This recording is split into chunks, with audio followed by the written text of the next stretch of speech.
कहते हैं समुद्र अपने अंदर बहुत से राज दफन किए हुए होता है।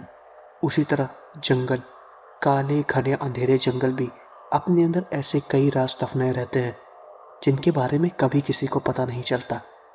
और जिनको भी पता चला है वो दोबारा बताने के लिए जिंदा नहीं बचे। और जिनको थोड़ी बहुत अफवाहें पता है वो अफवाहें फैल के सारे नए राज और नई चीजें बताती है। इसी तरह आज मैं आपको एक कब्रिस्तान की घटना बताने वाला हूं जो कि एक काले घने अंधेरे जंगल के बीचों बीच है। लेकिन वीडियो शुरू करने से पहले मैं आपका हॉरर वाइब्स पर स्वागत करना चाहता हूं। अगर आप यहां पर पहली बार आए हैं तो आप चैनल को सब्सक्राइब जरूर करिएगा, वीडियो को लाइक भी करिएगा। मुझे कमेंट करके ये बताइएगा कि आपको घटना कैसी लगी और मैं अगली घटना किस टॉपिक पर बनाऊं। अगर आपके साथ भी कोई अजीब सी घटना घटी हो तो वो सारी घटनाएं आप मुझे मेरे इंस्टाग्राम पर भेज सकते हैं। मैं अपने इंस्टाग्राम का लिंक वीडियो के डिस्क्रिप्शन में दे दूंगा। तो सारा टाइम न लेते वीडियो करते हैं शुरू और खो जाते हैं अंधेरों में।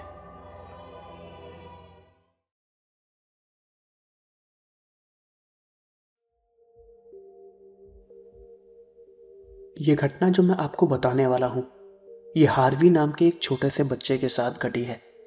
जब हार्वी के साथ ये घटना घटी तो उसकी उम्र महज 7 साल की थी। और अब आगे की घटना मैं आपको हार्वी के पॉइंट ऑफ व्यू से बताऊंगा।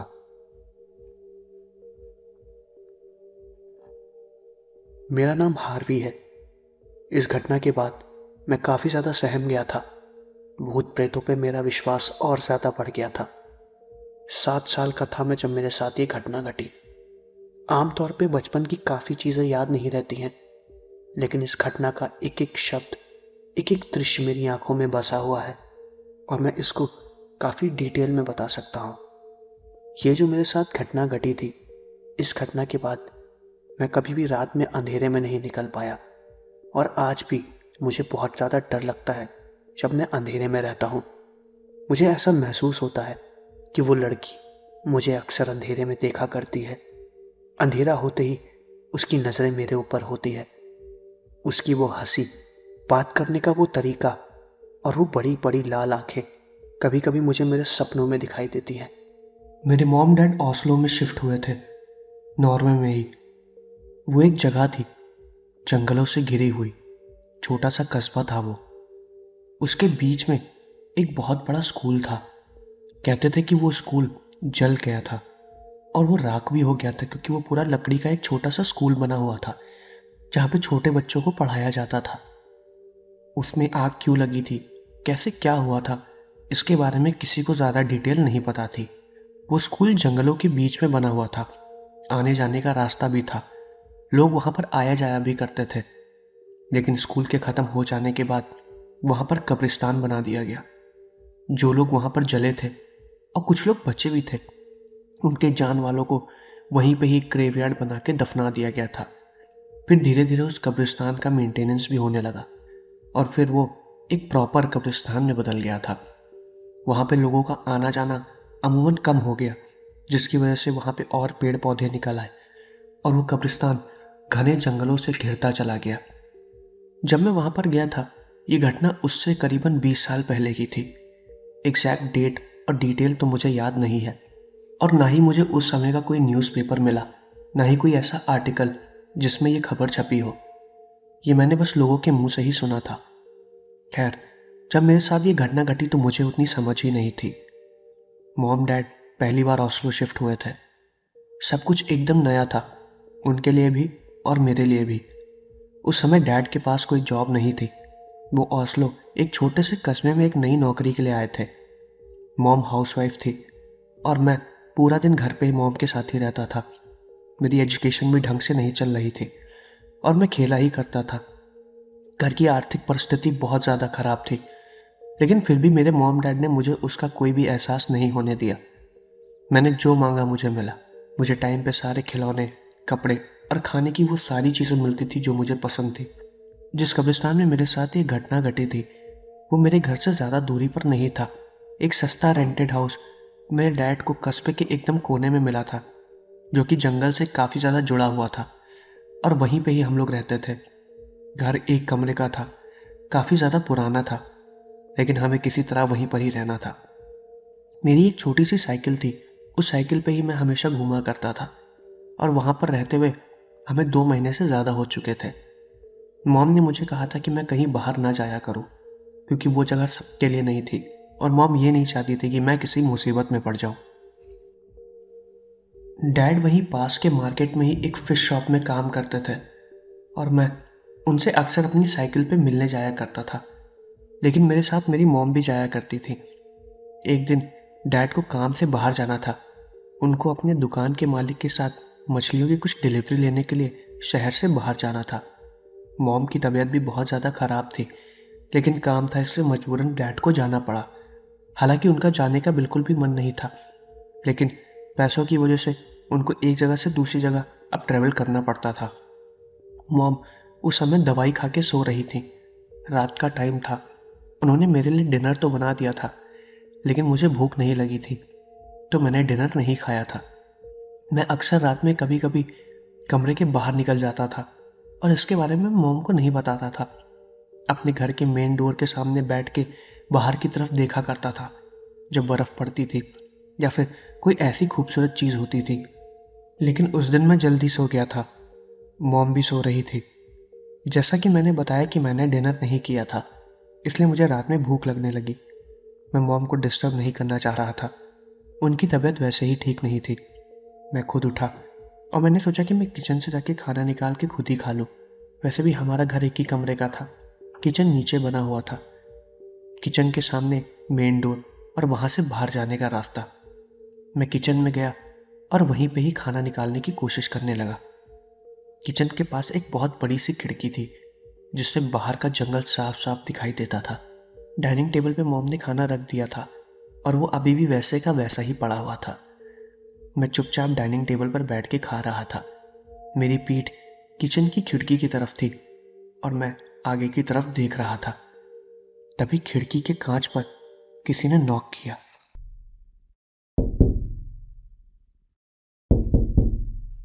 मैं तुरंत पीछे घूमा। मैं देख के एकदम हैरान हो गया। वहां पर एक लड़की थी। खुले बाल, सफेद रंग के कपड़े पहने थे उसने। उसके दोनों हाथ कांच से एकदम सटे हुए थे और वो मुझे देख के स्माइल कर रही थी। बहुत ही अजीब सी स्माइल, लेकिन मुझे उससे डर नहीं लगा। वो मुझे बस देख रही थी। उसने अपनी पलकें तक नहीं झपकाई। मैं भी अपना सर घुमा के उसे देख रहा था। मेरे हाथ में अभी भी चम्मच था और हम दोनों एकदम फ्रीज हो गए थे। 10 सेकंड के लिए तो मैं उसे देखता रहा और वो मुझे देखती रही। ना ही उसने कुछ बोला और ना ही मैंने कोई हरकत की। फिर थोड़ी देर बाद उसने अपने दोनों हाथों को नीचे किया और फिर से मुझे देखने लगी। घूमी और घूम के दोबारा जंगल की तरफ धीरे धीरे चली गई। उस वक्त मैं घर से बाहर नहीं निकला। मैं तुरंत डाइनिंग टेबल से उतर के खिड़की के पास जाके उसे देखने लगा। वो धीरे धीरे कदम बढ़ा के जंगल के अंदर चली गई और मैंने उसे रोकने की कोशिश भी नहीं की। वो कौन थी, कहाँ से आई थी, मुझे कुछ भी नहीं पता। बस मुझे देख के चली गई। उसकी उम्र महज मेरे से 2 या 3 साल ही बड़ी होगी। उसके बाद मैं तुरंत जाके मॉम के पास सो गया। मैंने उन्हें कुछ भी नहीं बताया, ना डिनर के बारे में, ना उस लड़की के बारे में। उनकी तबीयत वैसे ही खराब थी तो मैं उन्हें डिस्टर्ब नहीं करना चाह रहा था। अगले दिन सुबह जब मॉम उठी तो उन्होंने देखा कि डिनर टेबल पे डिनर वैसे का वैसा ही पड़ा था। मैंने थोड़ा ही खाया था और बाकी मैंने छोड़ दिया था। उन्होंने मुझे उस बात पे बहुत डांटा। वो वैसे ही बीमार थी और फिर मैंने खाना भी नहीं खाया था, इसलिए मेरी और हिम्मत नहीं हुई कि मैं रात में उस लड़की के बारे में उन्हें बताऊं। मैंने उन्हें बस इतना ही बताया कि मैंने रात में थोड़ा ही खाना खाया था। उसके बाद मैंने कुछ भी नहीं खाया। वो मुझे बहुत डांट रही थी, लेकिन मेरा दिमाग उनकी बातों पर नहीं था। मैं बस उस लड़की के बारे में सोच रहा था। आखिर वो कौन थी? रात के अंधेरे में वो जंगल से निकल कर कैसे आई? वो अकेली थी और आखिर वो क्या कहना चाह रही थी? मैंने सोचा था कि आज मैं उसका फिर इंतजार करूंगा और वो जरूर आएगी। मॉम गुस्सा न करे इसलिए उनके सोने से पहले ही मैंने डिनर खा लिया था। उसके बाद वो सो गई थी और मैं भी उन्हीं के साथ लेटा हुआ था, लेकिन मुझे नींद नहीं आ रही थी। उस वक्त रात के करीबन 11 या 12 बज रहे होंगे। बर्फ गिर रही थी। घंघोर अंधेरा था। मैं चुपचाप कमरे से नीचे गया और किचन में जाके डाइनिंग टेबल पर बैठ के खिड़की से उसी जंगल की तरफ देखने लगा। मैं चुपचाप वहीं पर ही बैठा था। कुछ भी नहीं हुआ, वो नहीं आई। मुझे लगा कि शायद कल जो मैंने देखा वो मेरा कोई वहम होगा। उसके बाद मैं धीरे धीरे डाइनिंग टेबल पे ही सरक के सोने की कोशिश करने लगा। तभी अचानक दोबारा कांच पे वही दस्तक हुई।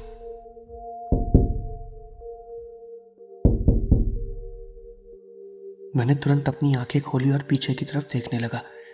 इस बार वो लड़की दोबारा वहीं पर ही खड़ी थी, वही अजीब सी हंसी, दोनों हाथों को कांच पे रखे हुए। और इस बार उसके अजीब से इशारे भी थे। वो मुझे अपने पीछे बुला रही थी, जंगल की तरफ। ना चाहते हुए भी वो मुझे सम्मोहित करने की कोशिश कर रही थी।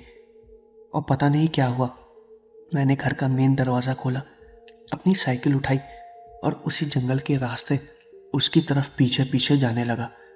उस वक्त मुझे ठंड भी बहुत ज़्यादा लग रही थी, लेकिन मैंने बस एक नॉर्मल टी शर्ट पहनी थी और अपना नाइट सूट, पैरों में स्लीपर्स, और वही पहन के साइकिल चलाते हुए जंगल की तरफ जा रहा था। रास्ता थोड़ा उबड़ खाबड़ था, लेकिन फिर भी मैं अपनी छोटी सी साइकिल को वहां पर लेके कैसे जा रहा था मुझे कुछ भी समझ में नहीं आ रहा था। रास्ते में जाते वक्त बीच बीच में वो लड़की मेरी आंखों के सामने से गायब भी होती जा रही थी। पर मुझे एक बात बिल्कुल भी समझ में नहीं आ रही थी। वो पैदल थी और मैं साइकिल पे था, फिर भी उसकी रफ्तार मेरे से बहुत ज़्यादा तेज थी। जंगल की तरफ जाते वक्त मैं बार बार पीछे की तरफ अपने घर पे भी देख रहा था। रोशनी मेरे घर के किचन से मुझे साफ साफ दिखाई दे रही थी।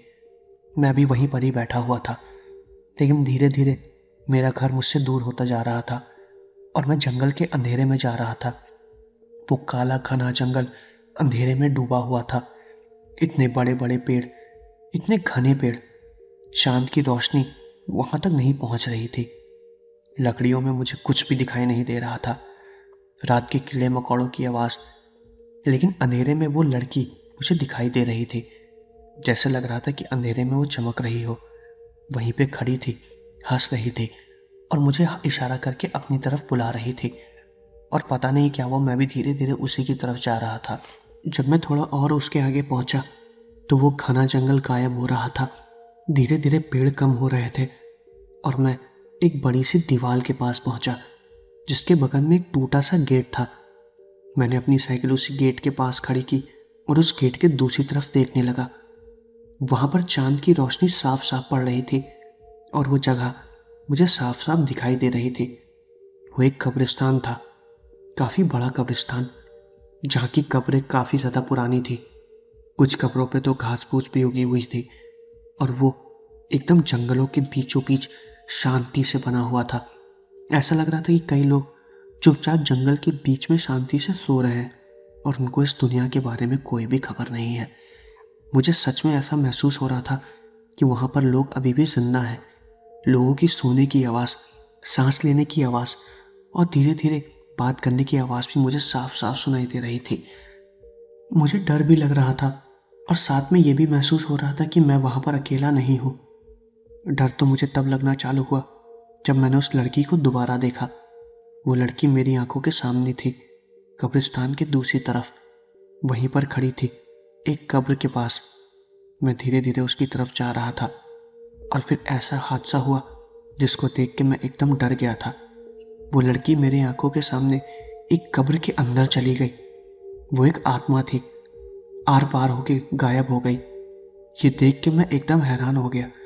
मैं इतनी जोर से चिल्लाया कि मेरी आवाज पूरे जंगल में गूंजी। जंगल के कीड़े मकोड़ों की आवाज मुझे साफ साफ सुनाई दे रही थी। वो हादसा मेरे जीवन का सबसे खतरनाक हादसा था। मैं वहां से भागने लगा, उसी टूटे हुए गेट की तरफ जिधर से मैं आया था। वो टूटा हुआ गेट तुरंत मेरी आंखों के सामने हिलने लगा और मैंने उसे देखा। उस गेट का दूसरा हिस्सा मेरी आंखों के सामने दूसरे गेट से टकरा के उसको बंद कर दिया। और ये चीज देख के मैं खूब चिल्लाया। मैं घबरा रहा था, हाथ पैर काम करना बंद कर चुके थे और मुझे ऐसा महसूस हो रहा था कि कोई हंस रहा है, मुझे देख रहा है। दिल की धड़कन बहुत ज्यादा बढ़ गई थी और मैं फिर वहीं पर ही बेहोश हो गया। उसके बाद मुझे कुछ भी याद नहीं था। मेरे साथ क्या हुआ, किसने क्या किया, कुछ भी नहीं। अगले दिन जब मेरी आंख खुली तो सुबह हो रही थी।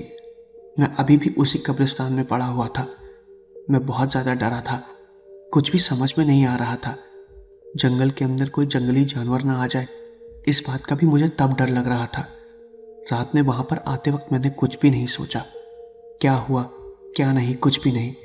मैंने चुपचाप अपनी साइकिल उठाई और धीरे धीरे हिम्मत करके जंगल के बाहर जाने की कोशिश करने लगा।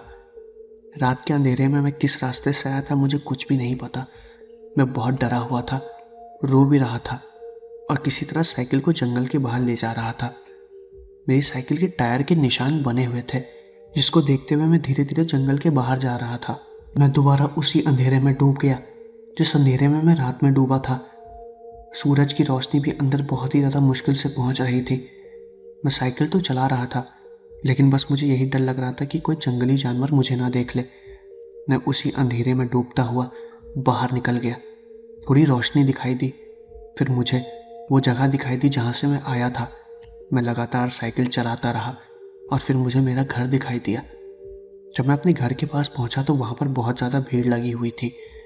मेरे डैड बाहर कुर्सी पर बैठे हुए थे। वो बहुत ज़्यादा परेशान थे और उनके बगल में मॉम खड़ी थी। सब वहीं पर ही खड़े थे। उन्होंने जैसे ही मुझे आते हुए देखा, वो लोग तुरंत हैरान हो गए। वो लोग मुझे ही ढूंढ रहे थे। उस वक्त दोपहर के करीबन 12 या 1 बज रहे थे। सब परेशान थे। उन्होंने पूरी दिन और पूरी रात मुझे ढूंढा। मॉम ने बताया जब वो रात में 1 या 2 बजे उठी तो मैं अपने बेड पे नहीं था और ना ही मेरे पास साइकिल थी। घर का मेन दरवाज़ा खुला हुआ था और वो बहुत ज़्यादा परेशान हो गई थी। उन्हें लगा कि रात में कोई चोर आया होगा और मुझे लेकर चला गया होगा। उनके दिमाग में अजीब अजीब ख्याल आ रहे थे और वो एरिया उतना अच्छा था भी नहीं। मेरे साथ जो घटना घटी मैंने मॉम और डैड सबको बताया। वहाँ पे कुछ लोकल लोग भी थे जिन्होंने ये घटना सुनी। उन्होंने मुझे दोबारा बोला कि भूल कर भी उस जंगल की तरफ अब कभी मत जाना। उन्हीं लोगों ने मुझे उस जंगल के इतिहास के बारे में बताया कि वहाँ पर कैसे स्कूल था और स्कूल कैसे जल के ख़त्म हो गया और फिर वहाँ पर कब्रिस्तान बन गया। वहाँ पर मरे हुए बच्चे अक्सर टहलते हुए लोगों को दिखाई देते हैं, उन्हें बुलाते हैं, कोई भी उनके पास नहीं जाता। वो रात के अंधेरे में अक्सर घर की खिड़कियों को खटखटाते हैं, दरवाज़ों पे आके खड़े हो जाते हैं। अब मेरा घर जहाँ पर मैं रहता था वो तो जंगल के एकदम करीब था, तो उनका आना तो एकदम स्वाभाविक था। वो और कुछ भी नहीं करते, किसी को कोई नुकसान नहीं पहुंचाते। एक बार पहले भी एक लड़की सम्मोहित होके उसी कब्रिस्तान में पहुंच गई थी, लेकिन वो बहुत ज़्यादा डर गई थी, जिसकी वजह से वो सदमा उसके दिमाग से कई सालों तक नहीं निकला। और यही चीज़ मेरे साथ भी हुआ था। मैं बहुत ज़्यादा डर गया था। मुझे कुछ भी समझ में नहीं आया कि मैं क्या करूं। मॉम ने उस वक्त मुझे बहुत डांटा और साथ ही वो रोते हुए मुझे प्यार भी कर रही थी, क्योंकि उनको ये लगा था कि शायद अब मैं कभी लौट कर नहीं आऊँगा। मेरी तबीयत बहुत ज़्यादा ख़राब हो गई थी। मैंने मॉम डैड सबको एक एक डिटेल बताई। रात में मैंने मॉम डैड से कहा कि मैं उनके पास ही रहूँगा, वहीं सोऊंगा। मुझे कुछ भी और मन नहीं कर रहा था, ना किसी से मिलने का और ना ही किसी से बात करने का। मैंने मॉम से बोला कि मुझे इस घर से जाना है और करीबन 2 महीने बाद डैड ने उस घर को बदल दिया और हम लोग उसी कस्बे के एक दूसरे घर में चले गए जो कि थोड़ा नॉर्मल था। और फिर उस कब्रिस्तान के बारे में मैंने बहुत सी घटनाएं सुनी जो कि सच थी, क्योंकि ये हादसा जो मेरे साथ घटा वो एकदम सच था। तो दोस्तों, ये थी जंगल में घटी एक पहली घटना। अब मैं आपको एक दूसरी घटना बताने वाला हूँ। ये दूसरी घटना मरियम नाम की एक लड़की के साथ घटी थी और अब आगे की घटना मैं आपको मरियम के पॉइंट ऑफ व्यू से बताऊंगा। मेरा नाम मरियम है और मैं स्पेन की रहने वाली हूँ। मुझे वर्कआउट करना बहुत ही ज़्यादा पसंद है। मैं कभी भी अपना वर्कआउट, कार्डियो, रनिंग ये सब कुछ भी मिस नहीं करती हूँ। उसी तरह मैं दिन में भी अपना वर्कआउट करती थी और अगर दिन में किसी तरह मेरा वर्कआउट मिस हो जाए तो उसी वर्कआउट को मैं रात में निपटाती थी। वर्कआउट के लिए मैं अक्सर जिम जाया करती थी और जब कभी जिम जाने का मन नहीं होता था तो अपने घर के पीछे बने हुए एक बड़े से ग्राउंड में रनिंग किया करती थी, जो कि चारों तरफ से घिरा हुआ है जंगलों से। घना जंगल जो कि कोहरे में डूबा हुआ था क्योंकि ठंड का वक्त था। मुझे ऐसे वेदर में वर्कआउट करना बहुत ही ज़्यादा अच्छा लगता है।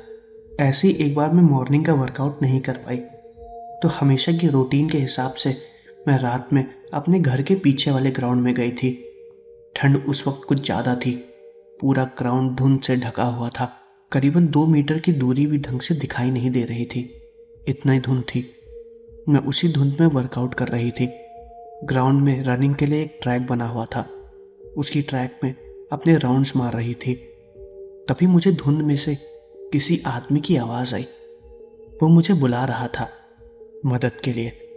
वो आवाज़ धुंध में से आ रही थी जो कि जंगल की तरफ था। मैं उसे देख सकती थी। धुंध में ढकी हुई उसकी परछाई, लाल रंग के कपड़े पहने हुए थे उसने। साफ साफ मुझे दिखाई दे रहा था। मुझसे मदद की गुहार लगा रहा था। वो मुझसे इतना दूर था कि उसकी मदद मांगने की आवाज़ मुझे बहुत ही हल्के से सुनाई दे रही थी, लेकिन मुझे इतना ज़रूर पता चल गया था कि वो मुझसे मदद मांग रहा है। मुझे समझ में नहीं आ रहा था। मैं पहले उसकी तरफ मदद के लिए जा रही थी, लेकिन तभी मैंने अपने कदमों को रोक दिया और सोचने लगी कि अगर उसे मेरी मदद चाहिए तो उसे इधर आना पड़ेगा। मैं जंगल की तरफ नहीं जाने वाली थी। उस वक्त कोहरा तो था, ग्राउंड में लाइट भी चल रही थी, लेकिन अंधेरा जंगल की तरफ काफ़ी ज़्यादा था। उस तरफ ज़्यादा लाइट भी नहीं थी और वो मेरी तरफ आ भी नहीं रहा था। मैंने उससे बोला भी कि अगर उसे मदद चाहिए तो वो मेरी तरफ आ सकता है, लेकिन वो नहीं आया। वो वहीं पर खड़ा होकर बस मदद की गुहार लगा रहा था। मुझे लगा कि मुझे ग्राउंड के सिक्योरिटी गार्ड को बताना चाहिए। मैं बहुत ज़्यादा डर गई थी, शायद उसे सच में मदद की ज़रूरत हो, लेकिन साथ में मुझे अपनी सेफ्टी भी देखनी थी। मैं ग्राउंड के सिक्योरिटी गार्ड के पास गई और उसे बताया कि वहाँ पर एक आदमी मुझसे मदद के लिए बुला रहा है। उसने लाल रंग की जैकेट पहनी हुई है। उस आदमी ने बोला कि वहाँ पर ऐसा कुछ भी नहीं है, वो अभी ग्राउंड के चक्कर लगा के आया है। मैंने उस गार्ड से बोला कि मैंने उसकी आवाज़ अभी सुनी है। मेरे बोलने के बाद वो ग्राउंड की उसी तरफ गया जिधर से वो आवाज़ आ रही थी, पर वहाँ पर उसको कुछ भी नहीं मिला। वो गार्ड शायद थोड़ा नशे में भी था, इसलिए वो ढंग से अपने काम को कर भी नहीं रहा था। हालांकि मैंने उसकी कोई भी कंप्लेन नहीं की, क्योंकि इतनी ठंड में उसका शरीर जम रहा था। वो काफ़ी ज़्यादा थका भी हुआ था, इसलिए वो आराम कर रहा था और मैंने उसे डिस्टर्ब भी नहीं किया। जब उसने बोला कि वहाँ पर कोई भी नहीं है और उसकी आवाज़ भी आना बंद हो गई, तो मैंने फिर उस चीज़ पर ध्यान देना बंद कर दिया। मुझे लगा कि शायद कोई आदमी होगा और उससे मदद भी मिल गई होगी। मैंने दोबारा अपने राउंड्स कंप्लीट किए और घर की तरफ चली गई। अगले दिन मॉर्निंग में मेरा वर्कआउट फिर मिस हो गया और रात में मैं दोबारा उसी ग्राउंड में कार्डियो करने के लिए गई। मैं दोबारा राउंड ले रही थी। इस बार वो गार्ड वहां पर नहीं था और मुझे वो आवाज़ दोबारा सुनाई दी, उसी आदमी की। वो वहीं पर ही खड़ा था और मदद के लिए चिल्ला रहा था। वही लाल रंग के कपड़े पहने हुए थे। मुझे समझ में नहीं आया कि आखिर वो है कौन। उसे सच में शायद मदद की ज़रूरत होगी। आखिर वो बार बार वहां पे आके मदद मांग क्यों रहा था। मैंने पुलिस वालों को भी इन्फॉर्म किया और थोड़ा उसके पास मदद के लिए गई भी, लेकिन मेरी हिम्मत वहां पर जाने की नहीं हो रही थी। वो चिल्ला रहा था बहुत जोर से। पुलिस वाले कुछ देर में आ भी गए और तब तक वो आदमी वहां से गायब हो चुका था। पुलिस वालों को मैंने ग्राउंड में बुलाया और उन्हें बताया कि वहां पर एक आदमी है जो कि मदद के लिए बार बार चिल्ला रहा है। कल भी उसने यही हरकत की थी और आज भी यही हुआ। पुलिस वालों ने कहा ठीक है, मैं जाके देखता हूँ। फिर पुलिस वाले वहां पर गए और उन्हें एक डेड बॉडी मिली, उसी आदमी की जो कुछ देर पहले चिल्ला रहा था, मदद के लिए बुला रहा था। वो 2 दिन से वहीं पर ही था। वो मेरा कोई वहम नहीं था, मैंने उस आदमी को देखा था। पुलिस वालों ने कहा कि वो उसकी डेड बॉडी करीबन 1 हफ्ते से वहां पर पड़ी हुई है, क्योंकि वो बुरी तरीके से सड़ चुकी थी। मैंने उसे बोला कि कुछ देर पहले वो मुझे मदद के लिए बुला रहा था। पुलिस वालों ने कहा ऐसा हो ही नहीं सकता, क्योंकि उसे मरे 1 हफ्ते से ज्यादा हो चुके हैं। वो मेरी बात पर विश्वास नहीं कर रहे थे। उन्होंने मुझसे कहा कि पूछताछ के लिए मुझे पुलिस स्टेशन आना पड़ेगा। मैं एक अजीब उलझन में फंस चुकी थी, क्योंकि मुझे नहीं पता था कि आखिर वो लाश वहां पर कैसे आई। सबसे पहले मैंने ही उसे देखा था और मैं ही प्राइम सस्पेक्ट थी। मैंने उन्हें सब कुछ बताया, एक एक डिटेल बताई और उस गार्ड से भी यही बताया और पुलिस वालों को उस गार्ड के बारे में भी बताया। गार्ड ने भी यही बोला कि अगर 1 हफ्ते से लाश वहां पर थी तो गार्ड के ढूंढते वक्त वो उसे नहीं मिली। ये अजीब सा रहस्य था। हालांकि उसे किसने मारा, क्या हुआ, मुझे इसके बारे में कुछ भी नहीं पता चला। उस केस का शायद कोई सॉल्व भी नहीं हुआ। वो केस शायद सॉल्व भी नहीं हुआ था और फाइल बंद कर दी गई। लेकिन उस केस की वजह से मुझे पुलिस वालों ने बहुत बार पुलिस स्टेशन बुलाया और कई बार तो मेरे घर भी आए थे। लेकिन ये घटना बहुत ही ज़्यादा अजीब थी। वो आदमी मर के भी जिंदा हो चुका था। या फिर अपनी डेड बॉडी के वहां होने के बारे में मुझे बताने की कोशिश कर रहा था, क्योंकि रात के अंधेरे में मैं ही एक अकेली वहां पर थी जो उसे सुन सकती थी।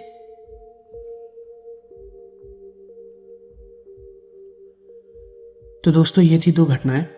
मैं आशा करता हूं कि आपको वीडियो पसंद आई होगी। अगर आपको वीडियो पसंद आई है तो प्लीज़ चैनल को सब्सक्राइब जरूर करिएगा, वीडियो को लाइक भी करिएगा। मुझे कमेंट करके ये बताइएगा कि आपको वीडियो कैसी लगी और मैं अगली वीडियो किस टॉपिक पर बनाऊं। तो मिलते हैं अगले वीडियो में।